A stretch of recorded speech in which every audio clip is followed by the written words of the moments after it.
घने जंगल के बीच एक विशाल पीपल का पेड़ खड़ा था। वो कोई साधारण पेड़ नहीं था।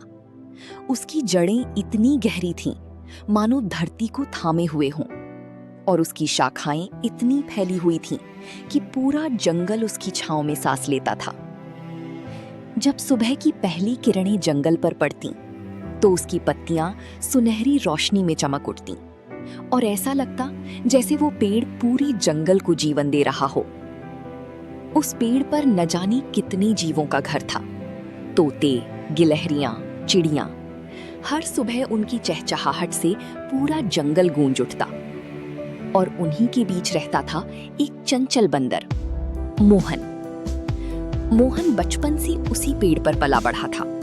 उसने पहली बार छलांग लगाना उसी की शाखाओं पर सीखा था। पहली बार डर लगने पर उसी की छांव में छिपा था, और हर रात उसी की गोद में चैन से सो जाता था। उसके लिए वो पेड़ सिर्फ एक घर नहीं था, वो उसका परिवार था। लेकिन समय हमेशा एक जैसा नहीं रहता। एक साल जंगल पर एक भयंकर सूखा पड़ा। पहले नदियां सूखीं, फिर झरने थम गए, और धीरे धीरे हवा में तपिश भर गई। धरती फटने लगी, पत्तियां पीली पड़ने लगी, और आखिरकार वो विशाल पीपल का पेड़ भी मुरझाने लगा। जो पक्षी रोज उसकी शाखाओं पर गाते थे, अब चुपचाप उड़ने लगे। गिलहरियां अपने बच्चों को लेकर नए पेड़ों की तलाश में निकल गईं। एक दिन मोहन के अपने दोस्त बंदर भी उसके पास आए। मोहन, ये पेड़ अब ज्यादा दिन नहीं टिकेगा, चल हमारे साथ, यहाँ रहना खतरे से खाली नहीं। मोहन कुछ पल चुप रहा। उसने पेड़ की सूखी शाखाओं को देखा और फिर धीरे से बोला, जब ये हरा भरा था तब मैंने इसके साथ खुशी बांटी। अब जब ये मुश्किल में है तो मैं इसे कैसे छोड़ दूं? दोस्तों ने उसे बहुत समझाया, लेकिन आखिर में वे भी उसे अकेला छोड़कर चले गए। अब पूरा पेड़ खाली हो चुका था।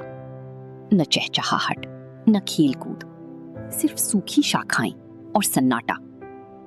लेकिन मोहन हर दिन सुबह निकलता, कई मील दूर जाकर फल ढूंढता, और शाम होते होते थका हारा, भूखा प्यासा वापस उसी सूखे पेड़ पर लौट आता। वो पेड़ के पास बैठकर धीरे से कहता, तूने मुझे बचपन दिया है, मैं तुझे अकेला नहीं छोड़ूंगा। उसकी आंखों में आंसू होती, लेकिन दिल में हिम्मत भी। एक दिन जंगल में एक शिकारी आया। उसकी नजर दूर से ही उस सूखे पेड़ पर पड़ी, जहां सिर्फ एक बंदर रह रहा था।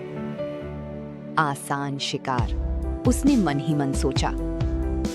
वो धीरे धीरे आगे बढ़ा और जाल बिछाने लगा। मोहन ने खतरा भांप लिया। उसका दिल तेजी से धड़कने लगा। वो आसानी से कूदकर भाग सकता था, लेकिन फिर उसने पेड़ की ओर देखा। अगर मैं चला गया तो ये पेड़ भी नहीं बचेगा। उसने गहरी सांस ली और एक बड़ा फैसला लिया। मोहन ने एक पत्थर उठाया और दूर फेंक दिया। शिकारी का ध्यान भटका और वो उस दिशा में दौड़ पड़ा। मोहन तेजी से पेड़ों के बीच भागने लगा, कभी शाखा से शाखा, कभी जमीन पर। घंटों तक वो शिकारी को उलझाता रहा। आखिरकार शिकारी थक गया और हार मानकर वापस लौट गया। मोहन बुरी तरह घायल हो चुका था। उसके शरीर पर खरोंचें थीं, सांसें तेज चल रही थीं, लेकिन फिर भी वो धीरे धीरे घिसटता हुआ वापस उसी पेड़ तक पहुंचा और उसी सूखी शाखा पर बैठ गया। ये सब देखकर जंगल के देवता प्रसन्न हुए। वे एक वृद्ध साधु के रूप में प्रकट हुए। उन्होंने मोहन से कहा, तुमने अपने घर के लिए इतना त्याग किया, तुम क्या चाहते हो? मोहन ने बिना सोचे कहा, मुझे कुछ नहीं चाहिए, बस मेरा पेड़ फिर से जीवित हो जाए। साधु मुस्कुराए।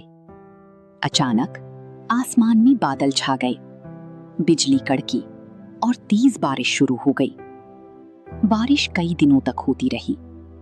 धीरे धीरे सूखी शाखाओं पर नई कोंपलें उगने लगी। पत्तियां फिर से हरी हो गईं और कुछ ही दिनों में वो पेड़ फिर से जीवित हो उठा। जो पक्षी उसे छोड़कर चले गए थे वे वापस लौट आए। गिलहरियां, बंदर सब फिर से उसी पेड़ पर बसने लगे। लेकिन अब सबकी नजर में मोहन अलग था। अब मोहन सिर्फ एक बंदर नहीं था, वो उस पेड़ का रक्षक बन चुका था। और उस दिन से पूरा जंगल उसकी वफादारी की मिसाल देने लगा।